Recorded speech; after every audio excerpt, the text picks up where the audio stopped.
Bueno, Mana, si te parece, ya somos 42, así que podemos poner primera y empezar a hablar un poco de este contexto.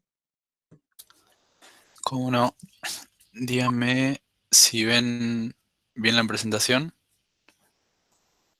Perfecto. Ok. Bueno, básicamente hoy, como ya les comentó Pablito, les voy a estar hablando un poco sobre, primero, las consecuencias económicas por la pandemia a nivel global y luego enfocado en lo que es América Latina y el Caribe, para luego pasar a una segunda parte de la charla donde vamos a tratar sobre Industria 4.0 y economía sostenible. ¿Está bien? Cualquier duda que tengan sobre lo que digo, por favor me frenan, no hay problema. Si no, escriben en el chat, me pueden preguntar luego, como prefieran.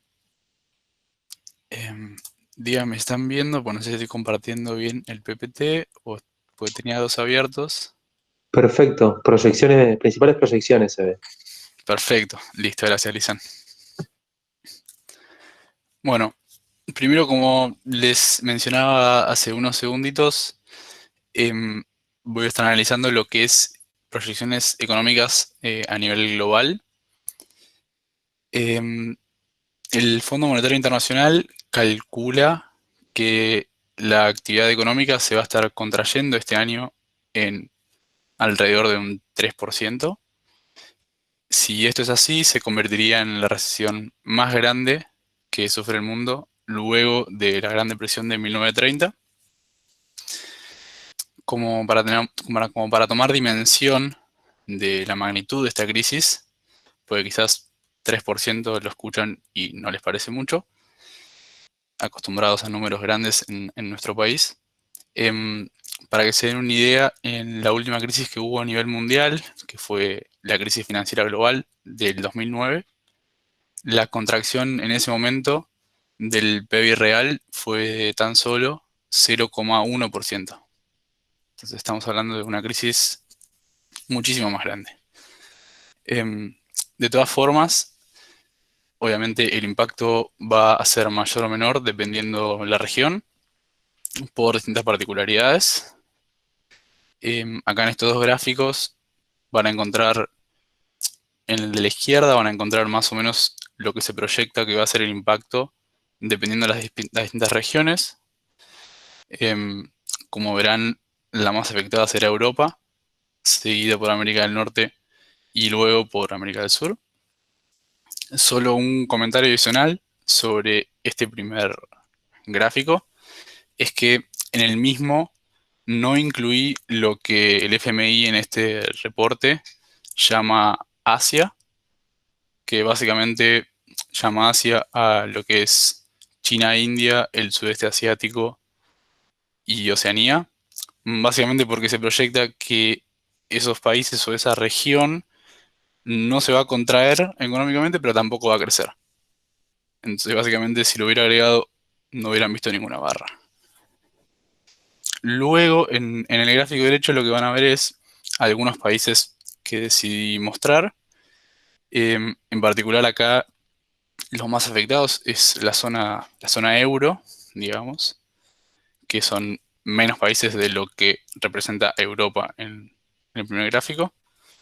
Particularmente dentro de la zona euro, los que se verán mayormente impactados van a ser Italia y España. Em, y luego el impacto será mayor en lo que es el Reino Unido o Australia. Y también quisiera comentarles que nada, como verán, existen algunos países que si bien la crisis será muy grave, igualmente van a crecer, dentro de los cuales podríamos destacar China e India. Vale decir, de todas maneras, que su tasa de crecimiento se ve fuertemente deteriorada si se la compara con cómo venían creciendo en los últimos años.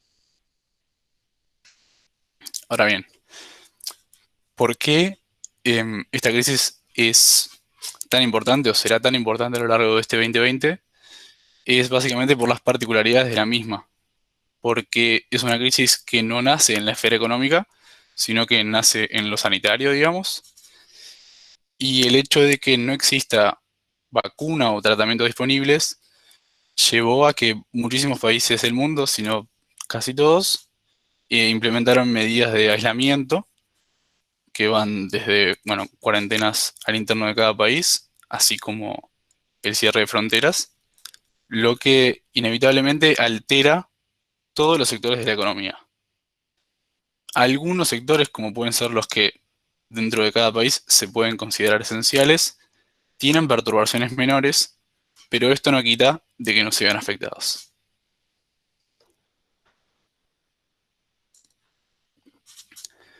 Ahora bien, la Organización Internacional del Trabajo, en marzo o abril, realizó un reporte donde en base a datos financieros y económicos en tiempo real, determinó cuáles podrían llegar a ser, dentro de todo el mundo de actividades económicas, las que se están viendo más afectadas.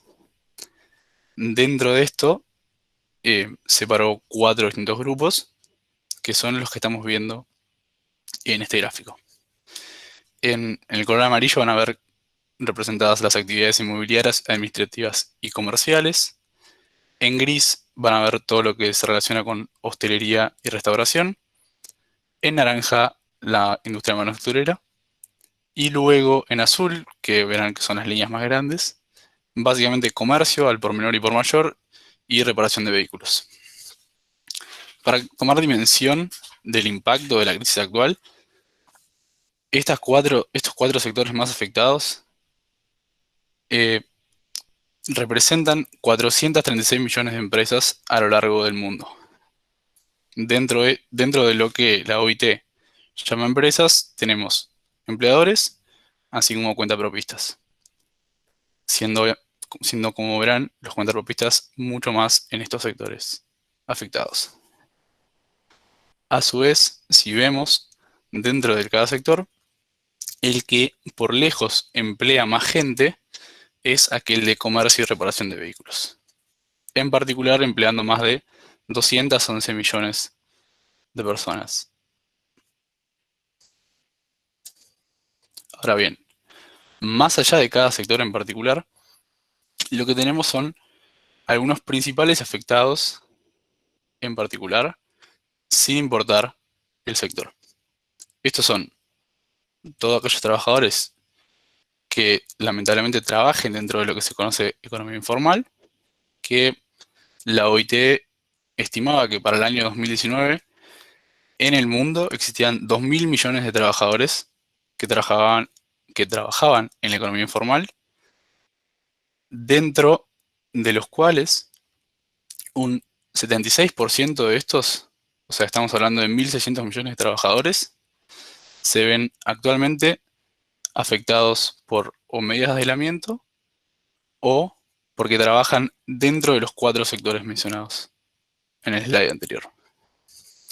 Si hacemos otro desglose en lo que hace a los trabajadores informales, que a su vez se emplean en estos 4 sectores o actividades más impactadas, vamos a ver que las mujeres son aún más quienes sufren este momento de aislamiento y pandemia.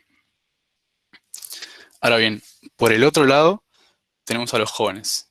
Y con jóvenes, la OIT hace referencia a todos aquellos trabajadores que sean tengan 25 años o menos. ¿Está bien? Aquí la situación es aún más preocupante. Obviamente porque puede haber jóvenes que a su vez trabajen en la economía informal. Y de hecho este número es altísimo. O sea, el 77% del empleo juvenil en el mundo trabaja en el sector informal. Esto quiere decir que hay casi 328 millones de personas jóvenes que trabajan en la economía informal. A su vez, si desglosamos aún más, vemos que casi 4 de cada 10 de estos 328 millones de trabajadores jóvenes no solo están en la economía informal, sino que a su vez trabajan en estos sectores más afectados que les mencionaba antes. ¿Está bien? Y la realidad es que si vemos a su vez dentro de lo que la OIT considera países de ingresos bajos o medios bajos, los jóvenes que trabajan en el sector informal pueden rozar hasta el 90%. O sea que sus condiciones se van a ver sumamente deterioradas, básicamente porque todo aquel que trabaja en la economía informal no cuenta con protección social, tiene acceso limitado, puede tener acceso limitado a servicios básicos de salud o, por ejemplo, licencias, y puede llegar a dejar de percibir ingresos en caso de no poder concurrir a su trabajo. Por último, a nivel global me gustaría hacerles un breve comentario sobre cómo cree la Organización Mundial de Comercio que se verá afectado el volumen de las mercancías comerciadas a nivel internacional. Un dato antes de entrar en la situación actual y cómo puede llegar a evolucionar a lo largo de este año. Hay que aclarar que ya en el año 2019 el volumen del comercio mundial de mercancías se había visto disminuido. O sea que ya venimos de una desaceleración. De hecho, se había contraído un 0,1% si lo comparábamos con el 2018. ¿Está bien? Entonces, en el gráfico lo que van a ver son dos hipótesis distintas. Lo que hace la OMC dice, bueno, el comercio internacional podría llegar a caer entre casi un 13% o un 32%. Porque lo que hace es trazar dos hipótesis, una optimista y una pesimista. Obviamente estas hipótesis son dependiendo de si existirá o no un segundo brote del virus, si se encuentra o no vacuna, si las medidas de aislamiento van a tener que seguirse prolongando o no, y demás. Entonces, en la hipótesis optimista, que vendría a ser la verde en el gráfico, vamos a tener una caída pronunciada del comercio, pero luego un repunte bastante importante, y para finales de 2020, principios de 2021, se va a alcanzar la tendencia que ya teníamos antes de la crisis del COVID, que vendrían a ser esas líneas amarillas. Ahora bien, si pasa la hipótesis más pesimista, no solo la caída va a ser más profunda, que básicamente es esa línea roja que ven ahí, sino que a su vez la recuperación no va a terminar siendo completa, en el sentido de que no se volverá a alcanzar la tendencia que teníamos antes. ¿Está bien? Ahora pasemos a analizar cómo afecta esto a América Latina. Primero es importante entender cómo veníamos antes de que la pandemia ataque. En primer lugar, hay que aclarar que lamentablemente no estábamos en nuestro mejor momento. Si vemos este gráfico, que es un gráfico que hizo la CEPAL, también en un trabajo reciente, podemos observar que luego de la última crisis financiera global, hubo un importante descenso en la tasa de crecimiento de la economía de América Latina y del Caribe. Entonces, esta tasa de crecimiento lo que hizo fue que pasemos de crecer a un 6% a terminar creciendo en el 2019 un 0,2%.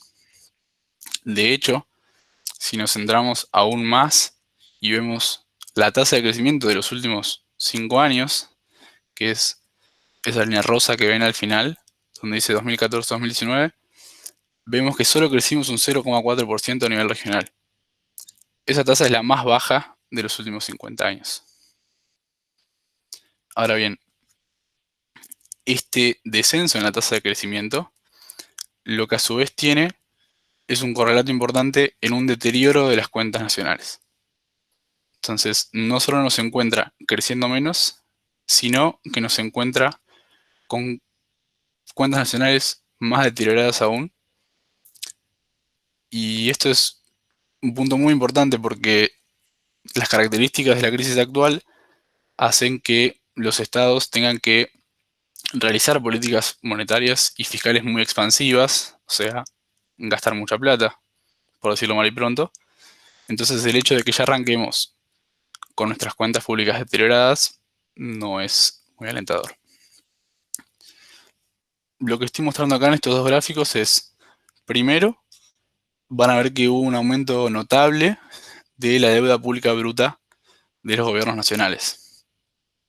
Eso es lo que ven en el lado izquierdo. Y luego su correlato con el aumento también en el pago de intereses.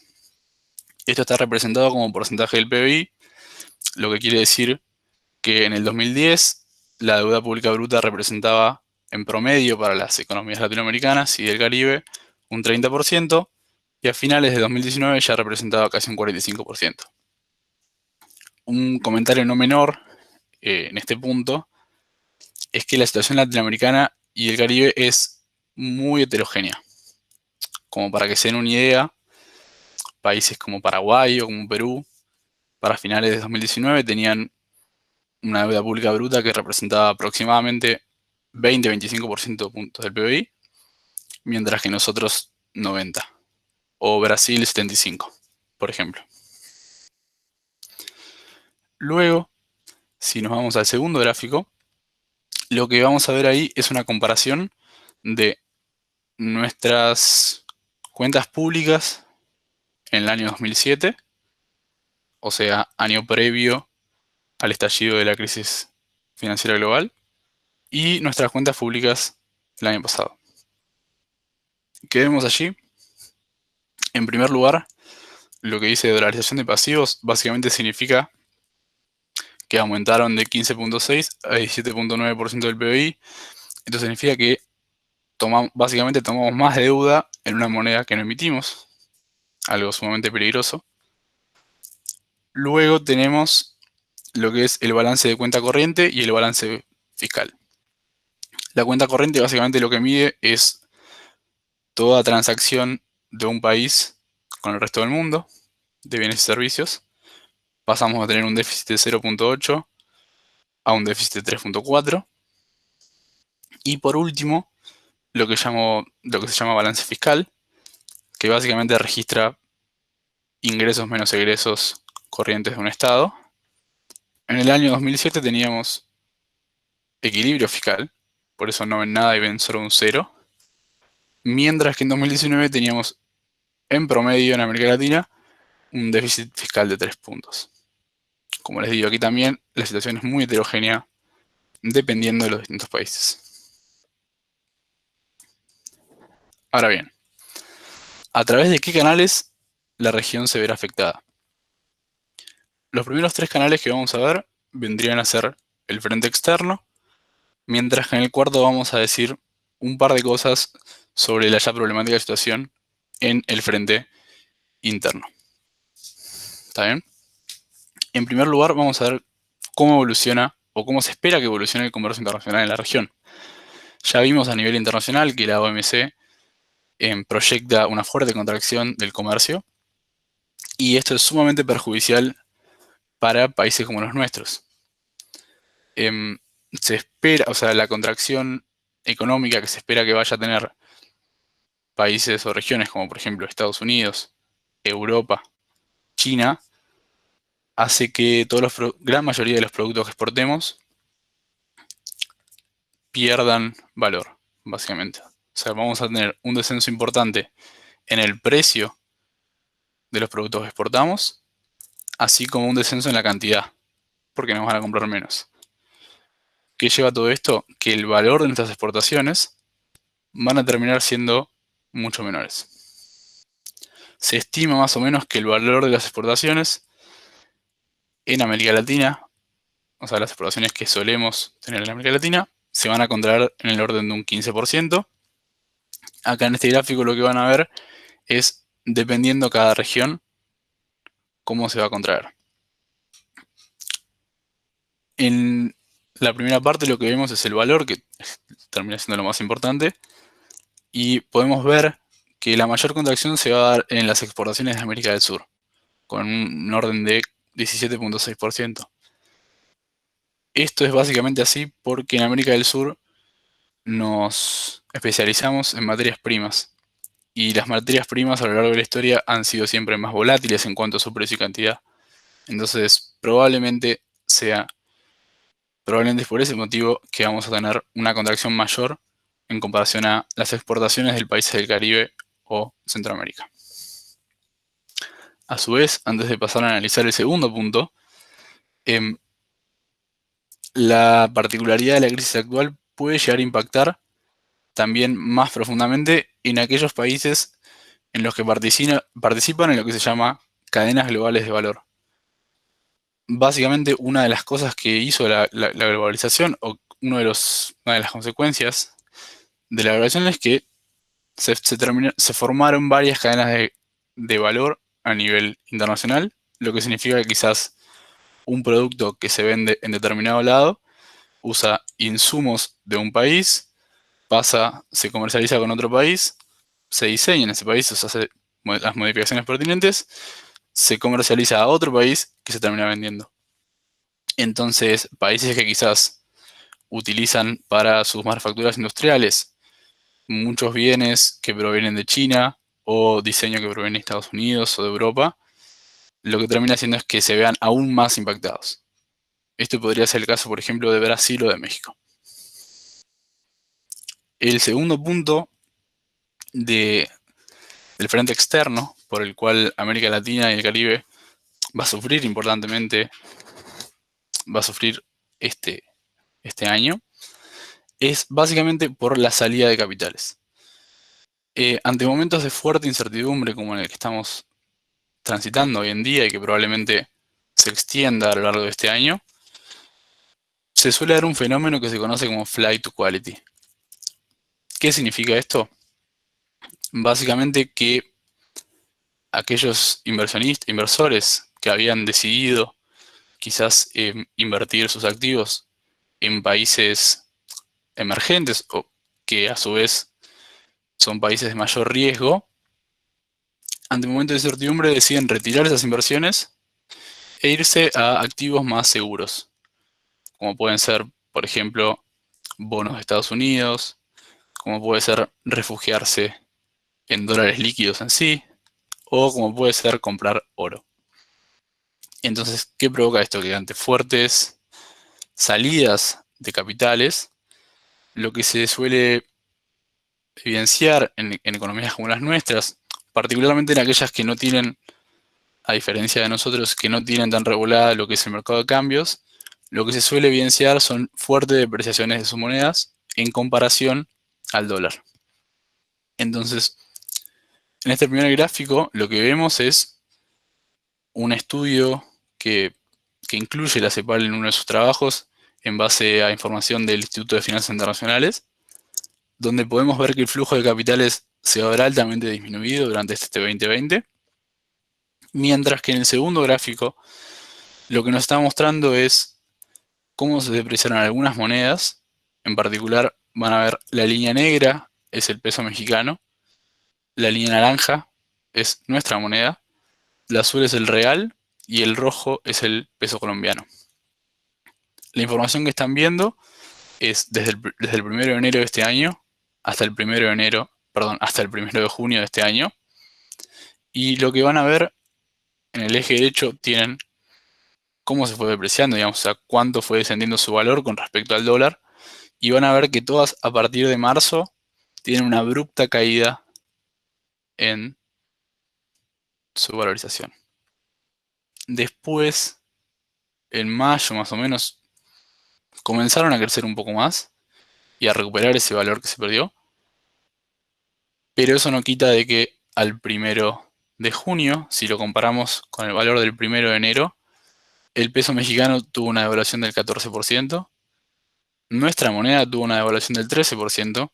En nuestro caso es más particular, digamos, con estos otros tres que elegí, porque como les comentaba, nosotros tenemos más regulaciones, entonces lo que pasa es que el Banco Central decide básicamente cuándo y cómo quiere que se devalúe su moneda, y lo hace de una manera mucho más regular, digamos. Nosotros lo que hacemos es, vamos devaluando muy a poquito todos los días. Luego, si vemos el real, vemos que el 1 de junio tuvo una devaluación de 25 puntos porcentuales, mientras que el peso colombiano alrededor de un 12%. Esto por lo general, la abrupta salida de capitales y la depreciación de las monedas en países quizás frágiles como los nuestros puede llegar a desembocar en serios problemas. En particular, en ciertos países donde se importan muchos bienes que están atados al valor del dólar. Entonces lo que puede generar una abrupta salida de capitales y por ende una depreciación importante de la moneda es un aumento generalizado de precios. De hecho, nosotros lo vimos hace muy pocos años. Por último, en lo que hace al frente externo, vamos a tratar dos temas breves que en particular medida afectan a los países de Centroamérica y el Caribe, que es tanto la retracción del envío de remesas, así como la contracción del turismo. La CEPAL estima que el flujo de remesas se va a contraer entre un 10 y 15% durante 2020 y que podrían llegar a pasar entre 4 y 8 años para que se retome la cifra del año pasado. Para que nos demos una idea de la importancia que tiene esto en algunos países, el envío de remesas, por ejemplo, en países como Haití, bueno, en Haití representa alrededor del 30% de su PBI, mientras que en países como El Salvador o Honduras, esto equivale a un 20%. Y a su vez, por lo general, el envío de remesas se destina a saciar necesidades básicas de esos países, por lo que eso a su vez puede desembocar en un aumento generalizado de la pobreza. Por otro lado, lo que es la contracción del turismo, también puede afectar, probablemente termine afectando más a países de Centroamérica y el Caribe, porque son países que viven más del turismo de lo que quizás vivimos nosotros en América del Sur, pero el impacto sería un poco menor en el PBI. Se estima que sería del orden del 3% en el Caribe y el resto menos de 1%.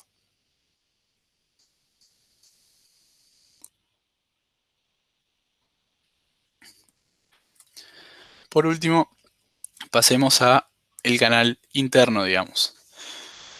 Como les comentaba al principio de la charla, la particularidad de la crisis y el hecho de que nos veamos forzados a aplicar medidas restrictivas, ya que no existe tratamiento ni vacuna disponibles para el virus, hace que casi todos los sectores de la economía se vean perturbados.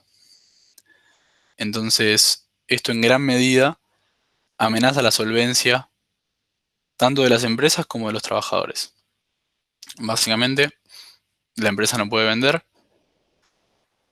al mes no va a poder cubrir ciertos costos que tiene, como puede ser el pago del alquiler, el pago de los servicios, cualquier tipo de costos fijos que tenga. Empresas más grandes quizás tienen espalda financiera como para poder bancarse un tiempo mayor sin volver a la normalidad, pero la realidad es que para otras empresas es muy complicado y si bien, como también les comentaba, se están aplicando políticas expansivas en tanto el lado fiscal como monetario a nivel internacional, hay muchas pequeñas y medianas empresas que lamentablemente no van a poder sobrevivir o que se ven con serias dificultades. Entonces esto es particularmente grave en la región por el peso que tienen las micro, pequeñas y medianas empresas, tanto en el entramado productivo como puede ser en la creación del empleo, y a su vez los altos índices de informalidad que tenemos en la región. Entonces, estas vendrían a ser algunas de las dificultades en el frente interno. Por último, básicamente todo lo que les fui contando sobre América Latina y el Caribe traerá una contracción de nuestro Producto Interno Bruto del orden del 5.3% en 2020. Esto lamentablemente lo que generará es un aumento importante del desempleo y de la pobreza en la región. Aquí debajo encontrarán algunos de estos datos, comparándolos justamente con 2019. Si vemos el desempleo, la tasa de desempleo va a aumentar más del 3%, lo que significa que para 2020 tendremos 11 millones más de personas desempleadas. A su vez, el incremento en la pobreza va a ser notable. Para 2020 la CEPAL estima que casi el 35% de la población esté bajo la línea de pobreza en la región lo que significa, si lo comparamos con 2019, 30 millones más de personas bajo la línea de la pobreza. Y si a su vez, dentro de este grupo, vamos a lo que se denomina pobreza extrema, vamos a ver que para 2020 este número alcanzaría el 13.5% de la población, lo que representaría en total más de 83 personas, 83.000 personas, perdón, 83 millones de personas en pobreza extrema. Ahora bien, la crisis del coronavirus lo que ha generado también en muchas personas es que temas que quizás estaban en discusión o estaban en la agenda de distintos países u organismos internacionales ya desde hace años, lo que pasaba era que quizás nosotros los creíamos más o pensábamos más a mediano o largo plazo, mientras que la situación actual nos presenta una oportunidad y nos da cuenta de que algunos de estos pueden ser urgentes y pueden ser tratados en corto plazo. Dentro de este abanico de temas, hoy nos vamos a estar centrando en lo que es la cuarta revolución industrial y la industria 4.0 y la economía sostenible. No sé si antes de pasar a esta segunda parte de la charla, alguien me quiere hacer alguna consulta o demás, o hacemos todo al final, como quieran.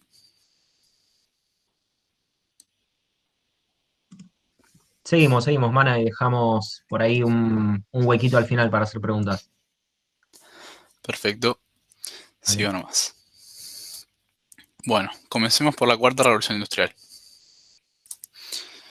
¿Qué es la industria 4.0? Se habla mucho, pero vamos a traer algunas aclaraciones. Antes de adentrarnos bien, quisiera hacer una breve reseña histórica. El término industria 4.0 nace en Alemania en el año 2011, en la feria de Hannover, que es una feria industrial bastante importante. Y básicamente este nombre hace referencia a, o es acuñado por un grupo interdisciplinario de trabajo que presentó un plan para mejorar la productividad del sector manufacturero en Alemania. Entonces, a partir de ese momento, lo que se comienza a hacer es, se empieza a asociar las distintas revoluciones industriales que ya tuvo la humanidad con distintos momentos, etapas o estadios de las industrias. Entonces, la primera revolución industrial y lo que hizo fue que se pueda mecanizar cierta parte de la producción a través básicamente de la creación de máquinas de vapor. Luego, con la segunda revolución industrial, con la tecnología, digamos, 2.0, lo que se permitió es la producción en masa a través de la energía eléctrica y la línea de montaje. Luego llegamos a lo que se conoce como industria 3.0, que esta es bastante más contemporánea de nosotros, y la tercera revolución industrial comienza aproximadamente en 1960 y se la conoce como revolución digital o de la informática, justamente por la creación de la misma y la creación, por ejemplo, de Internet, de computadoras, donde comienzan a automatizarse ciertas partes del proceso productivo. Por último, llegamos a lo que es Industria 4.0, que en este caso lo que estamos haciendo referencia con este término es a la informatización de la producción y a la transformación digital.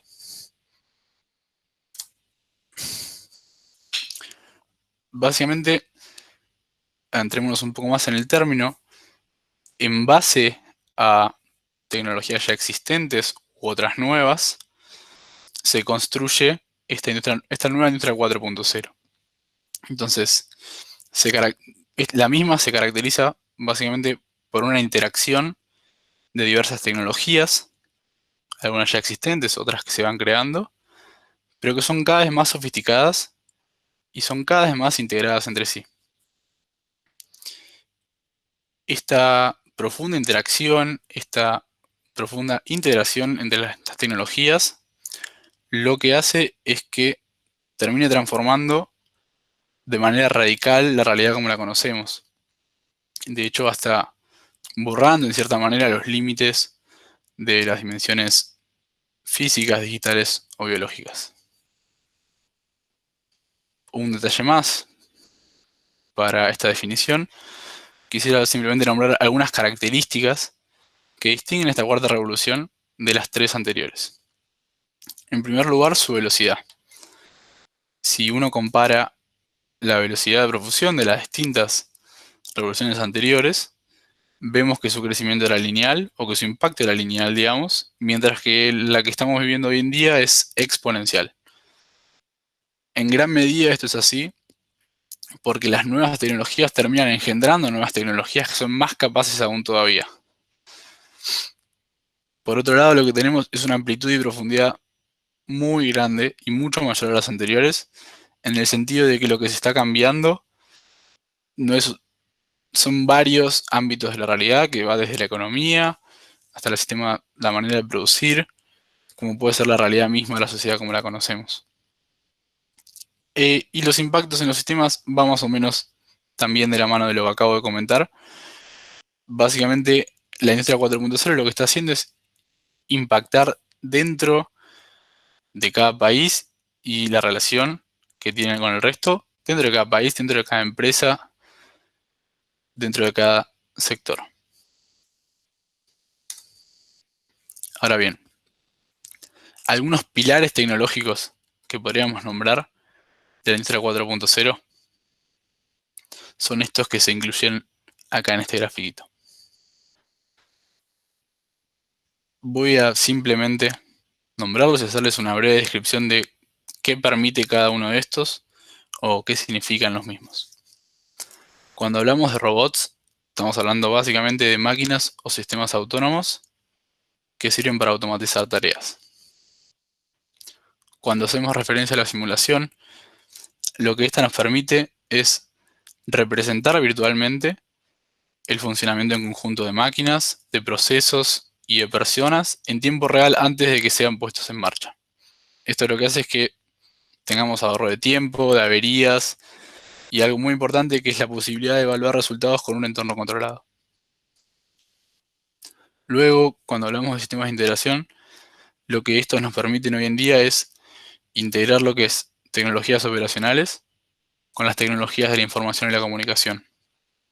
Esto hace que se puedan conectar máquinas con máquinas, máquinas con productos, y a su vez integrar distintas áreas de cada unidad productiva. No solo al interno de cada unidad productiva, sino también con otros actores de la cadena de valor, como pueden ser los proveedores o los consumidores. La cuarta figura que aparece ahí, que es el Internet de las Cosas, lo que nos permite es una comunicación multidireccional entre máquinas, personas y productos, que facilita notablemente la toma de decisiones. Y algo también fundamental es que esta toma de decisiones se basa en información que la tecnología misma recoge de su entorno. El quinto elemento podría ser la inteligencia artificial. La misma se basa en el desarrollo de algoritmos que permiten que las computadoras puedan procesar datos a una velocidad inusual, logrando a su vez un aprendizaje automático. Lo que hacen los algoritmos es nutrirse al mismo tiempo de las experiencias que ya tuvieron y se van perfeccionando. El sexto punto importante es la ciberseguridad. Y dentro de este pilar podríamos incluir distintas herramientas preventivas que permitan detectar y neutralizar amenazas sobre estos sistemas de información. El séptimo, imagino conocido por la gran mayoría de nosotros, es básicamente la computación en la nube, que lo que nos ofrece es almacenamiento, acceso y uso de servicios informáticos en línea.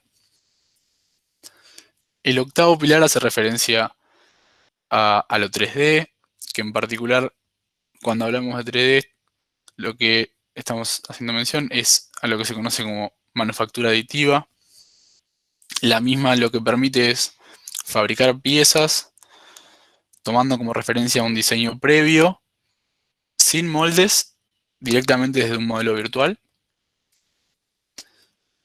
El anteúltimo pilar que agregué en este slide es lo que se conoce como realidad aumentada, que la misma nos permite contemplar el entorno real con objetos digitales. Y por último, el 10º pilar hace referencia a lo que es Big Data y análisis de grandes datos, que básicamente lo que es la Big Data son datos que se caracterizan por su volumen, que es básicamente una gran cantidad de datos, su velocidad a la que se generan, se procesan y se analizan, y su variedad. Ahora bien, ¿cómo estamos en la Argentina con respecto a la industria 4.0? Perdón que quiero verla ahora. Bueno, para comentarles un poco la situación de la industria 4.0 en la Argentina, les voy a estar mostrando o contando algunas conclusiones de un informe muy interesante que, si quieren, después se los puedo compartir, que se publicó en el año 2019 en base a una encuesta que se realizó en el año 2018. Y es un trabajo realizado por el Banco Interamericano de Desarrollo en conjunto con CIPEC y la Unión Industrial Argentina. Les comento brevemente cómo era la encuesta, digamos, el formato de la misma. Lo que se hizo fue encuestar a 307 firmas distintas de 6 ramas industriales. Estas 6 ramas industriales representaban el 72% de la industria manufacturera. Las mismas son alimentos procesados, siderurgia y metalmecánica, biofarma, vehículos, maquinaria agrícola y la industria textil. Luego, bueno, las áreas geográficas encuestadas son básicamente las principales jurisdicciones del país, que representan aproximadamente el 75% de la industria, de las empresas argentinas. A saber, estamos hablando de Ciudad Autónoma de Buenos Aires, de Mendoza, Tucumán, Santa Fe y Córdoba. Por último, básicamente lo que se hizo fue preguntarles a estas empresas qué tecnología estaban usando, qué tecnología habían usado o habían innovado en los últimos años y qué pensaban hacer para el futuro. En cuanto a su categorización de tecnologías, ellos, bueno, hacen esta distinción entre las 4 generaciones que les comentaba anteriormente, y lo que hacen es preguntar qué tecnología usan en 5 áreas dentro de la empresa distintas, que son básicamente relación con los proveedores, relación con el cliente, gestión de los negocios, gestión de procesos productivos y el desarrollo del producto en sí. Bueno, ¿a qué conclusiones les permitió llegar esta encuesta? En primer lugar, que el grado de difusión de las tecnologías 4.0 en nuestro país es muy bajo. De hecho, solo 27 firmas, o sea, menos del 10%, cuenta con tecnología de 4ª generación en alguna de las 5 áreas que mencioné anteriormente.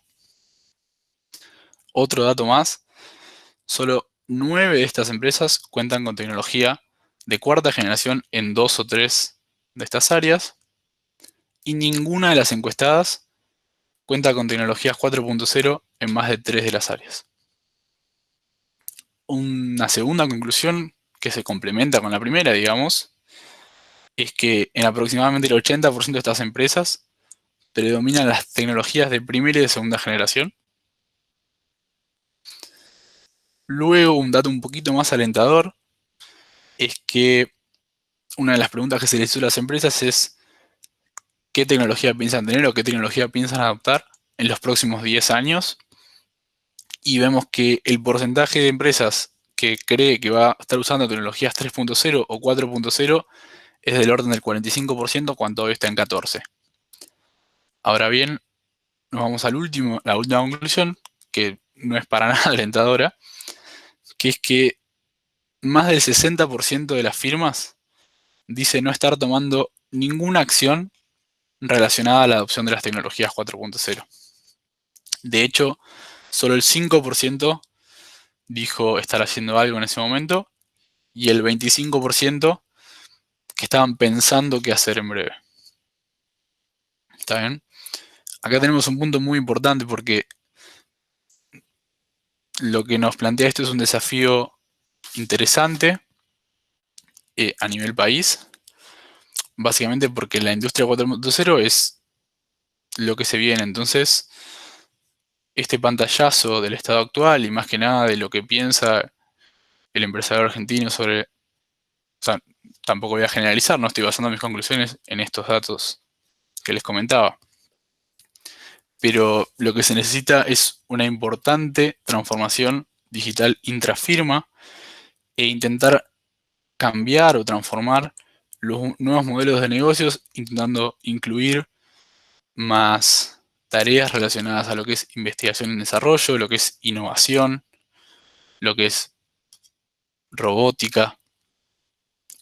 Ahora bien, acá hay un detalle importante, digamos. Si no existe una profunda formación en nuevas habilidades, particularmente relacionadas a las nuevas tecnologías, pero también habilidades como pueden ser creatividad, como pueden ser habilidades más relacionales, la realidad es que este cambio probablemente no se termine haciendo. Y esta formación de habilidades tiene que ser tanto para el empresariado como para los trabajadores, como para las generaciones futuras. Ahora bien, un segundo tema que quisiera comentarles, que es un dato que me interesó sobre este reporte, y es que básicamente nosotros, wow, la mayoría, yo de hecho lo hacía, casi siempre se asocia a lo que es Industria 4.0 y la revolución tecnológica a la destrucción de empleo. Esto es así, pero no es así. Y paso a comentarles por qué. Básicamente, en esta investigación lo que hizo fue preguntarle a las empresas durante los últimos 5 años cuánto empleo se creó y cuánto empleo se destruyó a raíz de la automatización de procesos. Y básicamente se creó más empleo del que se destruyó.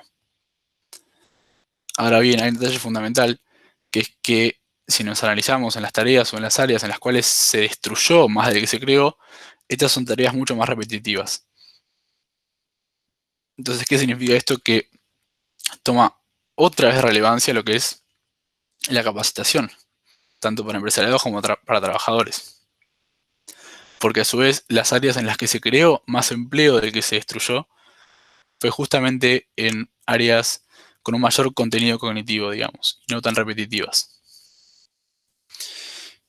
Por último, lo que quisiera remarcar es que, en mi opinión, aquí es fundamental que el sector público tome las riendas e intente romper este status quo de letanía y de no incorporación de tecnología en los procesos productivos. Entonces, la realidad es que es fundamental que existan políticas públicas específicas para impulsar la industria 4.0.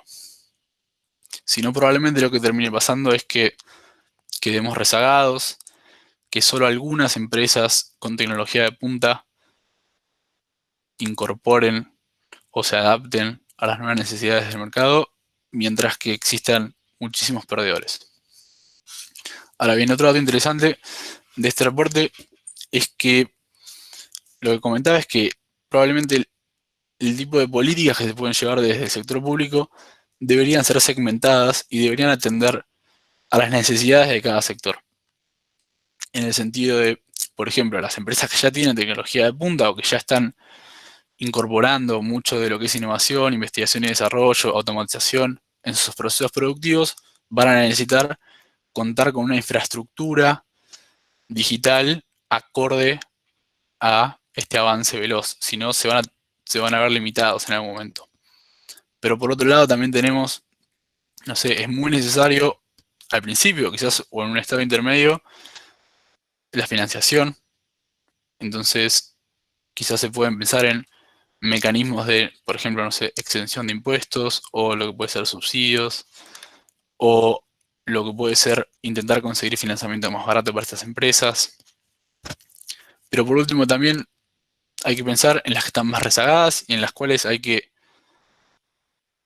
por ejemplo, si, como les comentaba al principio, no tenía mucho que ver, pero lo traigo a colación, el sector industrial PYME es fundamental en nuestro entramado productivo, y en esas situaciones se va a necesitar ayuda para financiar, se va a necesitar una fuerte capacitación, se va a necesitar regulaciones a nivel nacional para que los más grandes, para que no se termine concentrando, digamos, todo el nuevo mercado en unas pocas empresas y eso termine destruyendo a las más pequeñas. Bueno, ahora pasemos al otro tema, que es economía sostenible, que les había comentado que les iba a dar un poco de información. Bueno, voy a intentar hacerlo breve, porque me di cuenta que ya son las 7. Bueno, primero, como les comentaba Pablito, les iba a estar dando una diferencia, digamos, una diferenciación entre lo que se conoce como desarrollo sostenible y desarrollo sustentable. Mientras que cuando hablamos de desarrollo sustentable, nos estamos haciendo más referencia a lo que es equilibrio entre el ser humano y el planeta, y estamos refiriéndonos más a lo que es la preservación y protección de los recursos naturales. El desarrollo sostenible incluye unas dimensiones más. Breve reseña histórica. Este término nace en 1987 en una publicación que elabora la Comisión Brundtland, que es una comisión que se arma en 1983 a partir del pedido de la Asamblea de Naciones Unidas. Y en este trabajo nace por primera vez, o sea, se incluye por primera vez este término y se lo define básicamente como un desarrollo que satisfaga las necesidades del presente, pero sin comprometer la capacidad de las futuras generaciones para poder satisfacer sus propias necesidades. Entonces, lo que intentaba incluir este reporte de nuestro futuro común es atender tanto a las demandas ambientales como a las demandas de los países más rezagados y sin un desarrollo sostenible. Entonces, lo que se empieza a incorporar a partir de este nuevo término son más dimensiones y es la interacción no solo entre lo ambiental, sino también incluyendo lo económico y lo social. Ahora bien, paso a comentarles un poco del impacto. O sea, si bien les dije que voy a estar hablando de lo que es economía sostenible, en particular me voy a enfocar en lo que es energías renovables. ¿Sí? Punto número 1, quería mostrarles cómo fueron evolucionando las emisiones de dióxido de carbono a lo largo de la historia. Este es un gráfico de la Agencia Internacional de Energía. Tenemos, en primer lugar, tenemos cómo fue evolucionando el nivel del mismo. Y el segundo gráfico lo que nos muestra es la comparación interanual de cada año. Entonces, un primer dato interesante es que durante el primer trimestre de este año, la disminución de las emisiones de dióxido de carbono fue del orden del 5%, si lo comparamos con el primer trimestre de 2019. Y otro dato alentador es que probablemente las emisiones continúen cayendo y lleguen a ser, para finales de 2020, 8% más bajas que en 2019. Dos detalles interesantes sobre este número. En particular, si esto es así, significaría el descenso más importante de que se tenga registro. Eso lo podemos ver en el segundo gráfico, donde vemos que la barrita roja, que vendría a representar el descenso en 2020, es muchísimo más grande que todas las anteriores. Y otro dato interesante es que si esto sucede, los niveles de emisión, o sea, ahí nos volvemos al primer gráfico, volverían a niveles de emisión del 2010.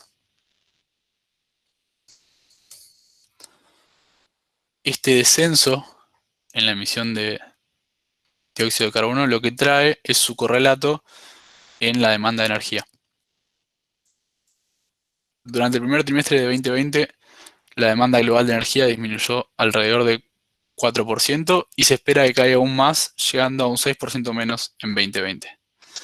Ahora bien, como vemos en el primer gráfico en la derecha, es interesante ver que, bueno, las que se pronostican que más van a caer y las que más cayeron es la demanda de energía. de carbón, perdón, por carbón, generada por el carbón, luego por la del petróleo. Pero si vemos un dato más interesante es que la única que crecería es la de energías renovables. En particular, la demanda de energía por energías renovables creció en 1.5 en el primer trimestre, mientras que se espera que crezca alrededor de 1% durante 2020. ¿Qué ocasionó esto que les acabo de comentar? Básicamente que el share de energías renovables en la generación eléctrica llegó casi al 28% durante el primer trimestre de este año. Si se lo compara con el primer trimestre del año pasado, es un aumento del 2%, principalmente en detrimento del carbón y del gas.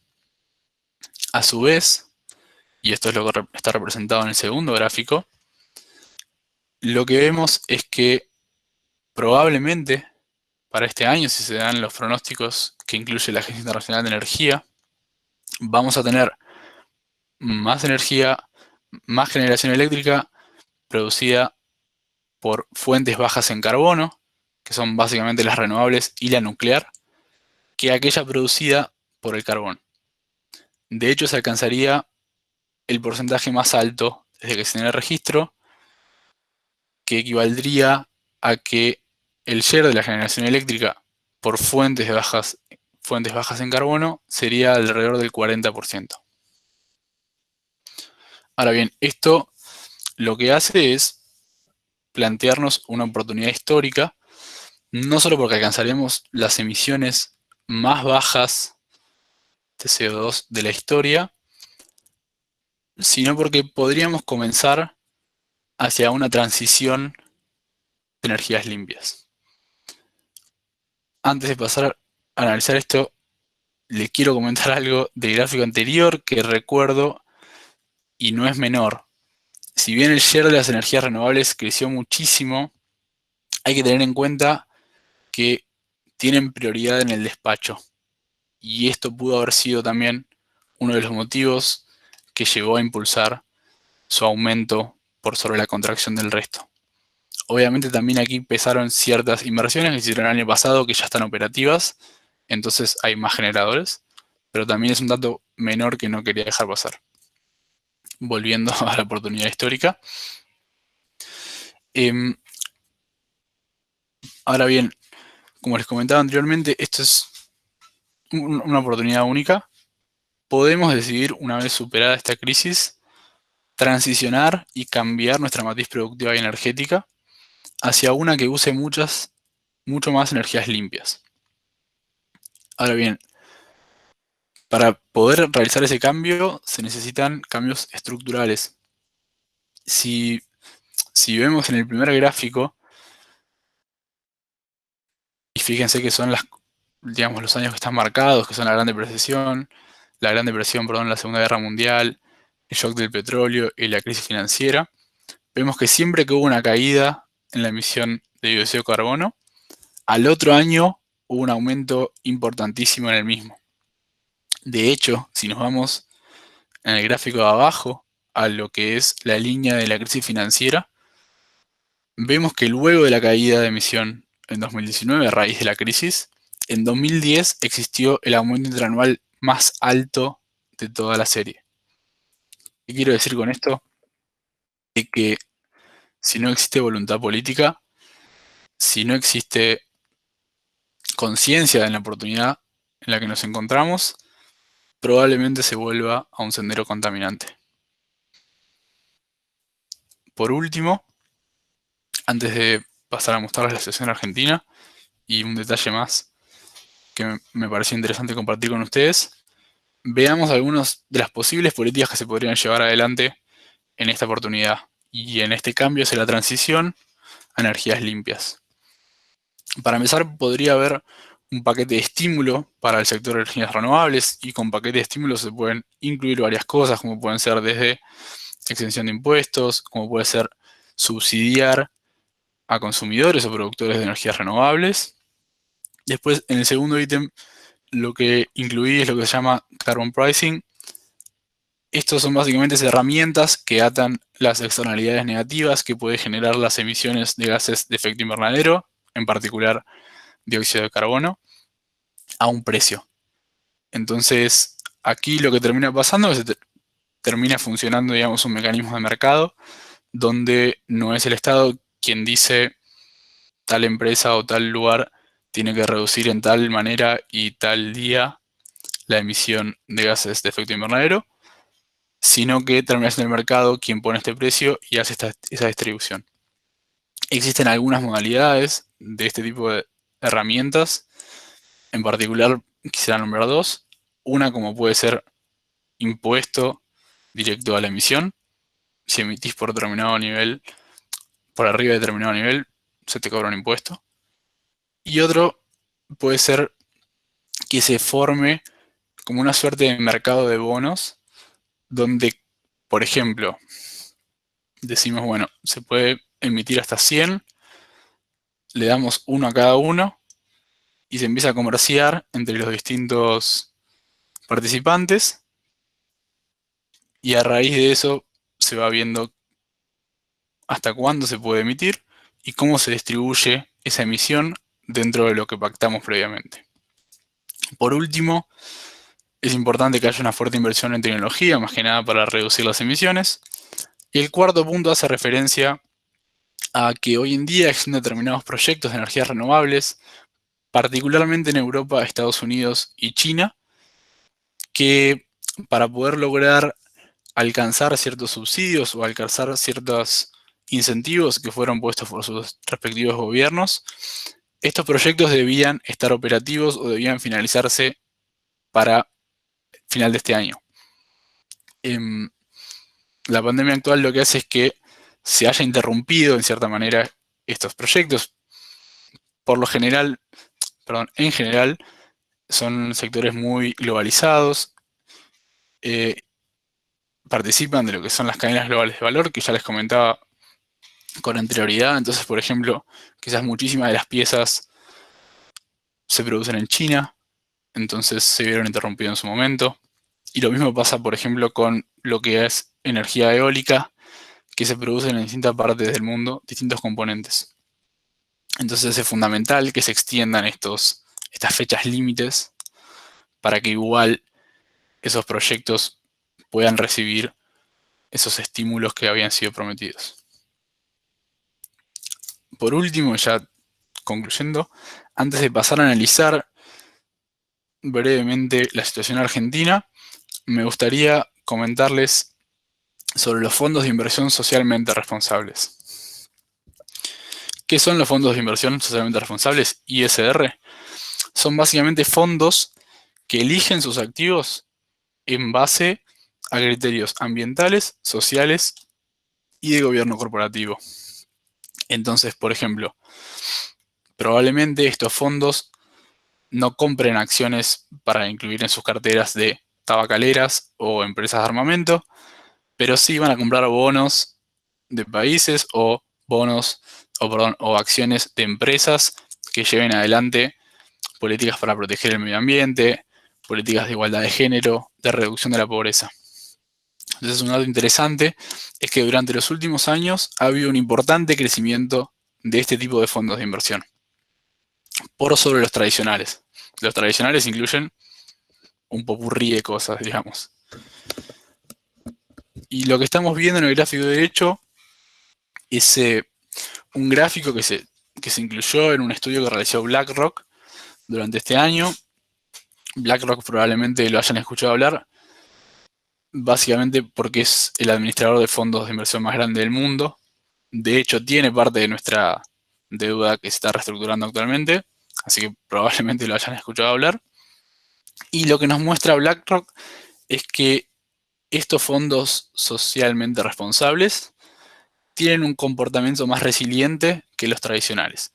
El gráfico que está incluido aquí es el flujo global de estos fondos. Vemos en naranja los sustentables y en amarillo los tradicionales.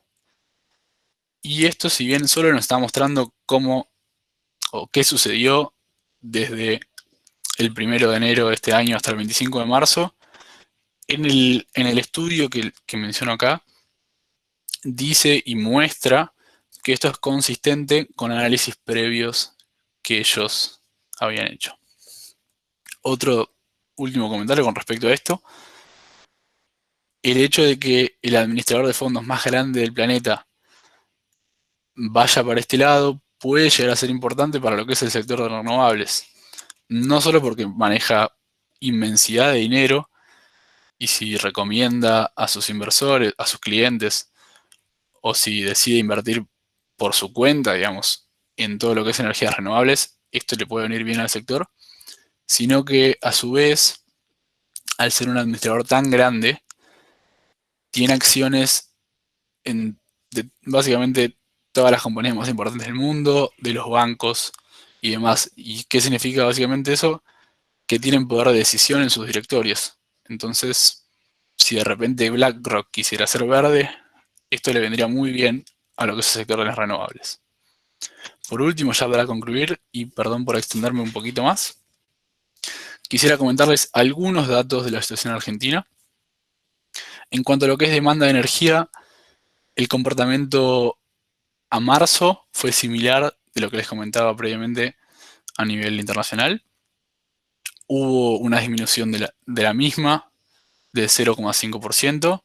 Tengas en cuenta que nuestra cuarentena arrancó a finales de marzo, o sea que pueden imaginar que el número en abril, mayo y lo que nos queda será mucho mayor, pero que a su vez esta contracción en la demanda energética se vio, por otro lado, un crecimiento importante de las renovables en la generación de la misma, que básicamente creció en un orden del 75,4% interanual si comparamos marzo 2020 versus marzo 2019.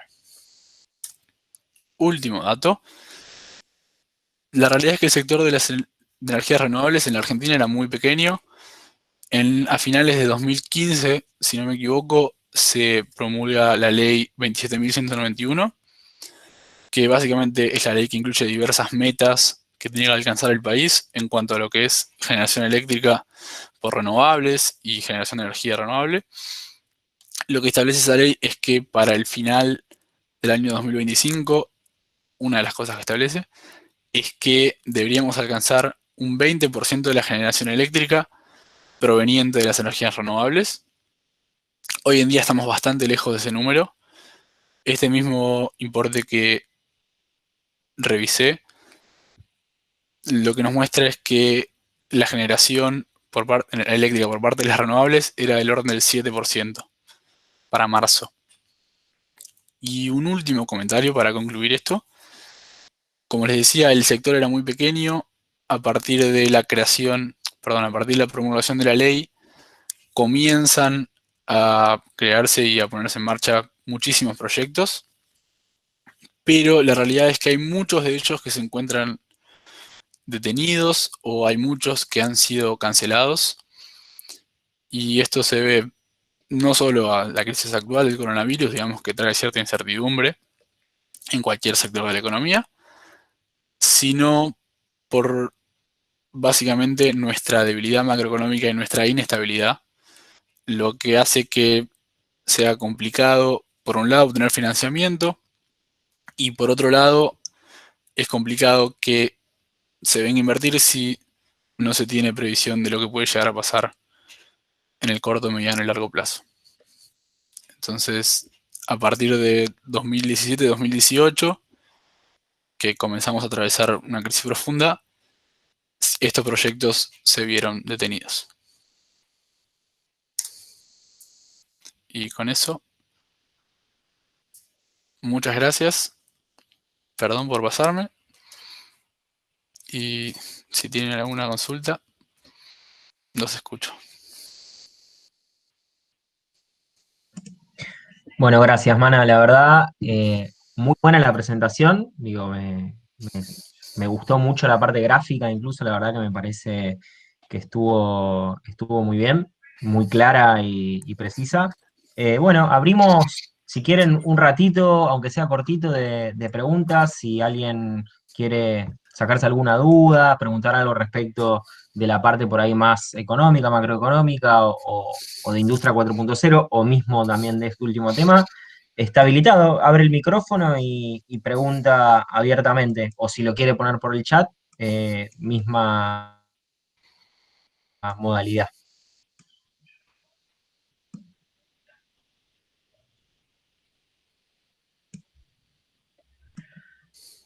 ¿Se escucha ahí? Sí. Bien. Me Sí, quedé Nico. con una duda del principio. Si no entendí mal, los países que se van a ver más afectados económicamente son los que más a la ligera tomaron las medidas de prevención de contagios, ¿no? O sea, vimos Estados Unidos, España, Italia, países que explotaron de casos, incluso Estados Unidos diciendo que era una decisión para ponderar la economía, son los países que paradójicamente más se van a ver afectados. Sí, no sé si haría una correlación lineal, pero probablemente ello haya incidido. O sea, básicamente la crisis actual te afecta más o menos. Por un lado, como vos decís, quizás países como España o Italia, no sé tanto Brasil o Estados Unidos en cuanto a su saturación del sistema de salud. No sé si eso ha sucedido todavía, pero sí sé que sucedió en España e Italia, por lo cual en esos casos en particular sí creo que tienen un peso fundamental, pero también lo que depende son otro tipo de factores que influyen, como por ejemplo cuánto depende el turismo de esos, o sea, cuánto depende la economía del turismo. Por ejemplo, España e Italia depende muchísimo su economía del turismo. También, básicamente, el nivel de inserción en lo que es cadenas globales. También, como puede llegar a ser el peso que tiene el comercio internacional en su economía. Quizás países un poco más cerrados mm, sufren menos por ese lado, aunque también sufren, obviamente, en el frente interno, como también lo mencioné. Pero sí, yo te diría que en el caso, por lo menos puntual, de Italia y España, yo creo que ha tenido sí un peso importante el hecho de que no se hayan tomado las medidas a tiempo, más que nada porque sucedió lo que todos vimos que sucedió, que fue que se colapsó el sistema de salud. Como te digo, no sé si quiero generalizar eso o hacer una cosa muy lineal entre no medidas de aislamiento de repente con depresión abrupta, pero sí lo haría para esos casos. Y sí te diría que ha tenido un peso importante en cuanto a, y va a tenerlo en cuanto a lo que es España e Italia. Gracias. Mana, tenemos una pregunta en el chat acá. Una participante de nombre Ángela, si mal no recuerdo, nos pregunta si, bueno, nos pondera la charla, que le resultó muy interesante. Dice que se quedó pensando, bueno, que estamos muy mal. ¿Qué alternativas ves en el sector de energías renovables en este momento? Digo, Acá, a la pregunta esa me permito agregar algo que me había quedado pendiente también. Es si crees que vale la pena o si también en ese sentido es rentable pensar un banco verde, como hacen algunos otros países o incluso algunos estados provinciales en otros países. Em, a ver, por un lado, hay, hay un par de cosas que se me ocurren con lo que me preguntan. Por un lado, hay que ver cómo resuelve el gobierno que va a seguir en cuanto a lo que es o potenciar energías renovables e intentar mejorar ese tipo de infraestructura y darle más peso a eso. Y por otro lado, ver cuánto va a pesar lo que es vaca muerta.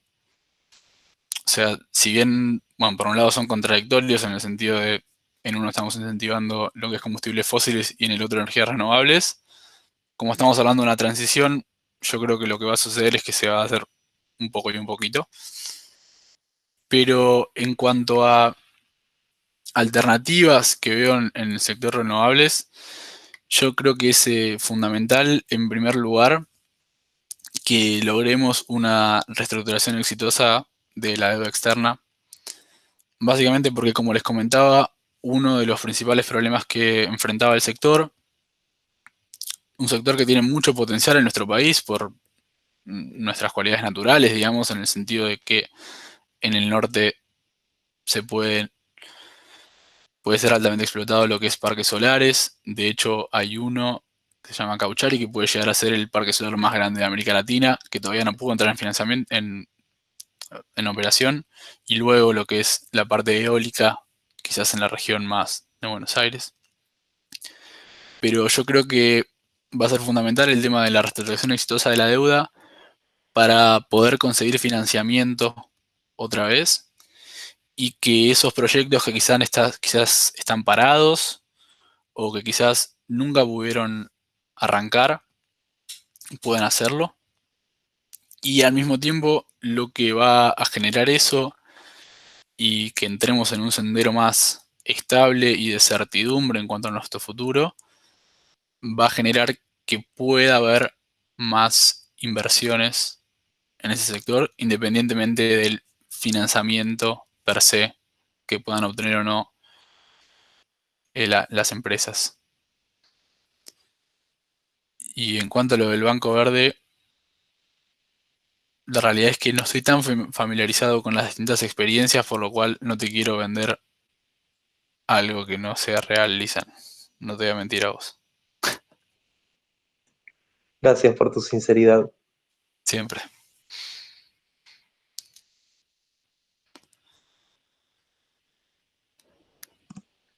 Bueno, si les parece, si no quedó ninguna pregunta dando vueltas en el aire, eh, cerramos el episodio de hoy. Los esperamos el martes que viene. Tenemos una nueva charla con una colega ingeniera agrónoma, que es Vivi Bondaruk, que me parece que debe andar presente también en esta charla, sobre producción de alimentos y agroecología, un tema que también nos compete desde Panal y nos interesa mucho.